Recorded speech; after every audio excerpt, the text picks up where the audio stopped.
19 ఏళ్ల కుర్రాడు ఒక్క 10 నిమిషాలు టైం అడిగితే ఏది సుప్రీంకోర్టు జడ్జి గారిని, జస్టిస్ సూర్యకాంత్ గారిని ఆయన కన్విన్స్ చేస్తే 10 నిమిషాల్లో వాదించాల్సిందంతా ఎఫెక్టివ్గా, లాజికల్గా సుప్రీంకోర్టులో వాదించేసి మెడికల్ సీట్ సంపాదిస్తే చాలా విచిత్రంగా ఉంటుంది కదండి. ఇలాంటి ఇన్స్పైరింగ్ స్టోరీస్ మన పిల్లలకు కూడా ఉపయోగపడతాయని చెప్పి షేర్ చేస్తున్నానండి. అథర్వ చతుర్వేది అనే కుర్రాడు పాపం ఒకసారి కాదు 2 సార్లు నీట్ రాశాడు. 2 సార్లు 530 పైన స్కోర్ వచ్చింది. కానీ ఓర్చుకున్నాడు మొదటిసారి, సరేలే అని. రెండోసారికి తట్టుకోలేకపోయాడండి. ఎందుకంటే అక్కడ గవర్నమెంట్ విధానపరమైన లోపం ఉంది. అంటే ఈడబ్ల్యూఎస్ కోటా ఉంటుంది కదండి. పక్క రాష్ట్రాల్లో చూస్తే ఓకే అమలు చేస్తున్నారు.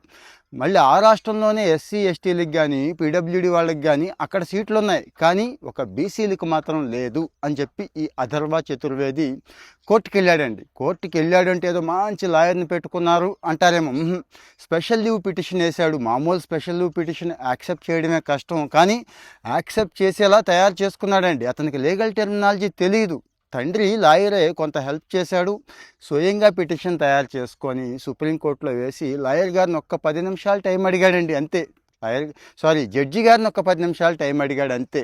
జడ్జి గారు టైం ఇచ్చారు, పర్ఫెక్ట్గా వాదించాడండి. వాదిస్తే అప్పుడు సుప్రీంకోర్టు ఏమందో తెలుసా? ఎస్, విధానపరమైన లోపాలు, ప్రభుత్వపరమైన లోపం వల్ల ఈ కుర్రాడు చదువుకోలేకపోతున్నాడు, తనకి సీటు రాలేదు. ఈ సంవత్సరమే 2025-26లోనే అతనికి సీటు కేటాయించండి, డాక్టర్ అయ్యే అవకాశం ఇవ్వండి అని చెప్పి చెప్పిందండి. అంటే చూసారు కదా, అంటే చాట్ జీపీటీ దగ్గర నుంచి ఇవన్నీ వాడుకొని ఉంటాడు, తండ్రి హెల్ప్ కూడా తీసుకొని ఉంటాడు. కానీ 19 ఏళ్ల కుర్రాడికి ఈ ఆలోచన రావడం అంటే ఇంత పెద్ద వ్యవస్థ మీద ఫైట్ చేయాలి, ప్రభుత్వం మీద ఫైట్ చేయడమే, సుప్రీంకోర్టులోకి వెళ్ళి వాదించడం అంటే చిన్న విషయం కాదు కదండి. అంటే ఇలాంటి స్టోరీస్ చాలా ఇన్స్పైరింగ్గా ఉంటాయండి. అంత కష్టపడ్డాడు కదా, సీటు రాకపోతే రగిలిపోతాడు కదండి. దాన్ని చూశారు కదా ఎలా కన్వర్ట్ చేసుకున్నాడు ఆ ఫైర్ని. మరి మనాళ్ళు ఉంటారు, చాలా బాధ ఉంటుంది, చుట్టుపక్కల అన్యాయం జరుగుతూ ఉంటుంది. దాన్ని ఎలా కన్వర్ట్ చేసుకుంటారో తెలుసు కదా మనాళ్ళు. వాడిని వీడిని తిట్టడానికి, లేకపోతే మందు తాగి పడుకోవడానికి, ఇంకా ఏదో చాలా చేస్తారండి. అంటే ఈ స్టోరీ అది చూడండి. ఆ ఫైటింగ్ స్పిరిట్ అనేది మనిషికి ఉండాలి.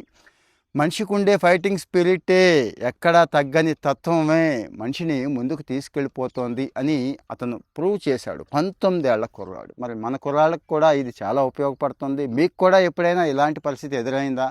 అన్యాయం జరిగిందంటే ప్రభుత్వం నుంచే కాదు, ఎక్కడైనా కానీ చుట్టూ ఉన్న సమాజంలో అప్పుడు మీరు ఎలా ప్రవర్తించారు? మీ ఆలోచన ఎలా ఉంది? ఆ ఆలోచన మార్చడం కోసమే ఈ స్టోరీ షేర్ చేస్తున్నాను. కామెంట్లో మీ ఒపీనియన్ చెప్పండి. మీకు ఇలాంటి మంచి మంచి స్టోరీస్ కావాలి అంటే ఫాలో అయిపోండి. సోషల్ మీడియాని ఒక మంచి కంటెంట్ ప్లాట్ఫామ్గా కూడా వాడుకోవచ్చు అని నేను బలంగా నమ్ముతాను. మీరు కూడా నమ్ముతున్నందుకు థ్యాంక్ యూ.